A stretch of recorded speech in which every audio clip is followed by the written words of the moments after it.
Bonjour à tous, nous sommes donc dans la Semaine Sainte et il m'a semblé que la vie d'une sainte qui s'est conclue pendant la Semaine Sainte pourrait être utile à notre méditation. Nous ne pouvons garder pour nous-mêmes la vérité qui rend libre, disait le pape Benoît XVI le 18 septembre 2010 à Hyde Park à Londres.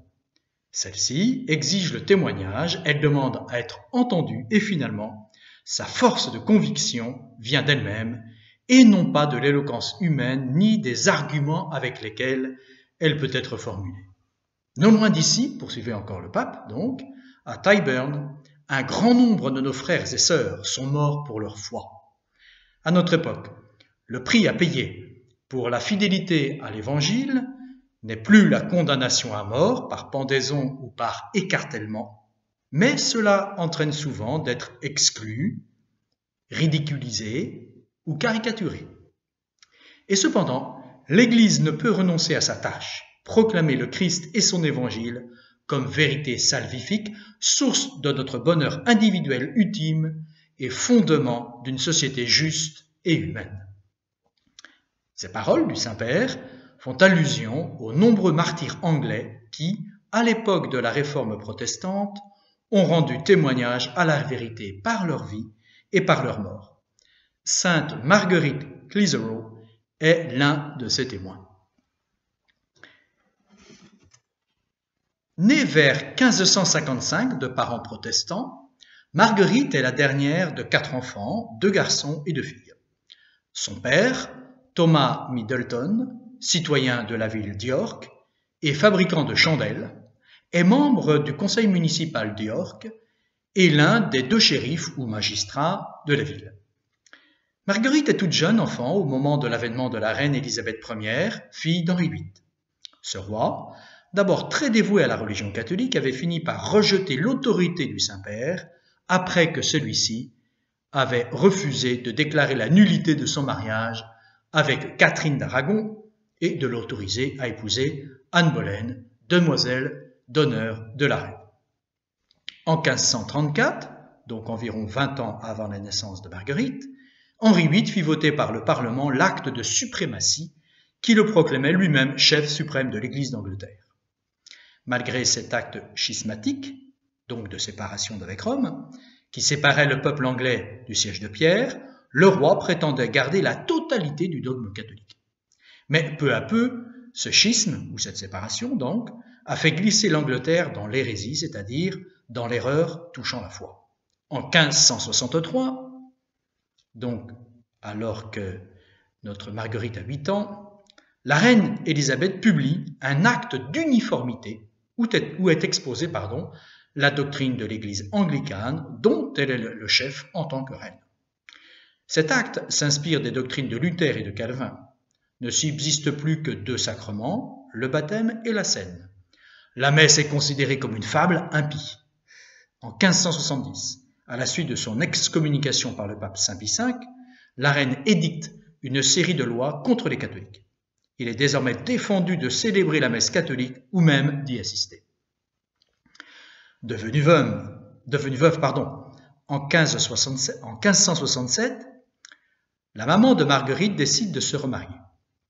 La jeune fille vit avec elle jusqu'au 1er juillet 1571, date, elle a 16 ans, de son mariage avec John Clitheroe, marchand boucher établi à York lui aussi.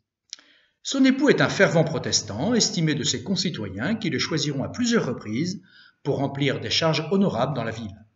3 enfants naîtront de leur union, Henri, William et Anne. Au moment de son mariage, Marguerite, encore protestante, suit les exercices de la religion officielle, mais paraît surtout préoccupée du soin de son ménage. En 1574, malgré les événements politiques qui ne sont nullement favorables à une telle décision, elle a donc 19 ans, elle se convertit au catholicisme. Elle-même expliquera ses principales motivations. La nouvelle religion protestante ne lui apporte, dit-elle, aucune substance, vérité ou réconfort chrétien. elle a été fortement impressionnée par l'exemple de tant de prêtres et de laïcs qui ont souffert pour la défense de l'ancienne foi catholique. L'influence de son beau-frère William a probablement contribué à cette décision à laquelle son mari semble ne pas s'être opposé. Marguerite est fidèle à la pratique de sa nouvelle foi et le Seigneur lui donne le talent de ramener vers l'Église de nombreuses âmes qu'il avait reniées sous les menaces. Chaque jour, Marguerite passe un temps considérable en prière. Elle jeûne fréquemment, assiste régulièrement à la messe et se confesse souvent. Cette profession publique de sa foi lui vaut plusieurs séjours en prison. Les nouvelles lois, cependant, deviennent de plus en plus sévères envers les catholiques. En 1585, l'une d'elles considère comme coupables de haute trahison non seulement les prêtres catholiques, mais également ceux qui les assistent ou les cachent. Un tel crime entraîne la peine capitale. En dépit du danger, Marguerite continue à aider de nombreux prêtres. Par la grâce de Dieu, dit-elle, tous les prêtres seront encore davantage bienvenus qu'avant, et je ferai ce que je pourrai pour promouvoir le culte catholique. Pour assurer à son fils Henri une éducation catholique, avec l'espoir de le voir un jour élevé au sacerdoce, Marguerite l'envoie à Douai, alors aux Pays-Bas espagnols, aujourd'hui en France. Quelque temps après, le conseil de la ville d'York prend connaissance du fait. Malgré sa fureur, il remet la vengeance à plus tard. En mars 1587, le conseil convoque M. Clitheroe, l'époux donc de Marguerite. Marguerite, qui connaît par expérience les ruses des membres du conseil, devine ce qui va se passer. Elle s'en ouvre aux prêtres arrivés chez elle le matin même. Le conseil, dit-elle, a convoqué de nouveau mon mari, plaise à Dieu que ce ne soit pas une nouvelle perfidie de leur part et que, l'ayant entre leurs mains, ils n'en profitent pour faire perquisitionner la maison. Ils me veulent du mal et ne cesseront qu'ils ne mettent en leur pouvoir. La volonté de Dieu soit faite. Effectivement, le conseil envoie sur le champ, en l'absence du mari de Marguerite donc, envoie sur le champ le shérif d'York avec une escorte pour fouiller la maison. Il trouve Marguerite occupée aux soins du ménage et le prêtre se tient dans une chambre de la maison du voisin en compagnie de plusieurs personnes. Ayant appris la présence du shérif, ils ont le temps de fuir ailleurs. Un maître d'école donne au même moment sa leçon aux enfants, Clitheroe, et à 2 ou 3 petits camarades. Il réussit à s'échapper à temps. Mais les perquisiteurs se saisissent de tous les enfants, des domestiques et de Marguerite. Puis, ils fouillent coffres et bahuts sans rien trouver de compromettant. Alors, prenant un garçon d'une dizaine d'années, ils le déshabillent et le menacent de leur bâton s'il ne répond pas à toutes leurs demandes. Terrifié, l'enfant cède et les conduit à la chambre du prêtre où il leur montre une cachette pour les livres, les vêtements et objets liturgiques. Marguerite est conduite devant le conseil. Elle le met en fureur par sa gaieté et sa fidélité à la foi catholique. Le soir, elle est écrouée au château. Là, elle passe quelques jours dans une sévère abstinence et une prière continuelle. Elle se montre si joyeuse de ce qui lui arrive qu'elle craint d'en offenser Dieu. Quelqu'un lui affirme qu'elle paiera cher la violation des nouvelles lois. Elle part alors d'un grand éclat de rire et répond à son interlocuteur « Je voudrais avoir quelque chose de bon à vous donner pour cette bonne nouvelle. Tenez, prenez cette figue, car je n'ai rien de meilleur. » Marguerite n'obtient qu'une seule fois la permission de parler à son mari, sous la surveillance du geôlier. Désormais, elle ne le reverra plus. Leurs amis tenteront tout pour leur obtenir la grâce d'une nouvelle rencontre, mais chaque fois, on posera une condition contraire à la conscience de Marguerite. Le lundi 14 mars, Marguerite est conduite devant 2 juges qui sont assistés par plusieurs autres personnes et on donne lecture de l'acte d'accusation portant, premièrement, que Marguerite a donné le vivre et le couvert à des jésuites et à des prêtres venus de l'étranger, traîtres à sa majesté la reine et à ses lois. Deuxièmement, que Marguerite a oui ou suivi la messe. Alors un juge se lève et dit « Marguerite, qu'avez-vous à répondre? Vous reconnaissez-vous coupable sur ces chefs d'accusation ?» Alors souriante, elle dit avec douceur mais d'un air résolu « Je ne connais aucun crime dont j'ai à m'avouer coupable. »« Si, vous avez logé des jésuites et des prêtres ennemis de sa majesté. »« Je n'ai jamais connu et ni logé personne de ce genre, pas plus que je n'ai nourri qui que ce soit qui fût ennemi de la reine, Dieu m'en garde. » et il expliquera un autre jour. Je n'ai jamais donné asile ni soutenu des traîtres à sa majesté. Le juge reprend. Comment voulez-vous qu'on instruise votre procès? N'ayant commis aucun crime, je ne vois pas de raison à ce qu'on me fasse un procès, dit-elle. Vous avez bravé les lois, il faut en conséquence qu'on instruise votre procès.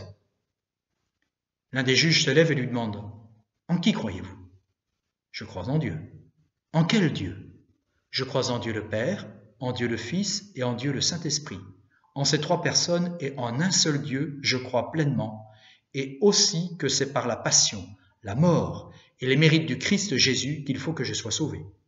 Vous parlez bien, répond le juge. Pour la tourner en dérision, un des conseillers lui lance. Ce n'est pas par religion que vous logez des prêtres, mais par légèreté de mœurs. D'autres accusations semblables lui seront faites auxquelles elle répondra. Dieu vous pardonne ces histoires inventées. Je pense que mon mari ne m'accuse pas de l'avoir jamais offensé, à moins que ce ne soit dans de petites affaires qui surviennent couramment entre mari et femme.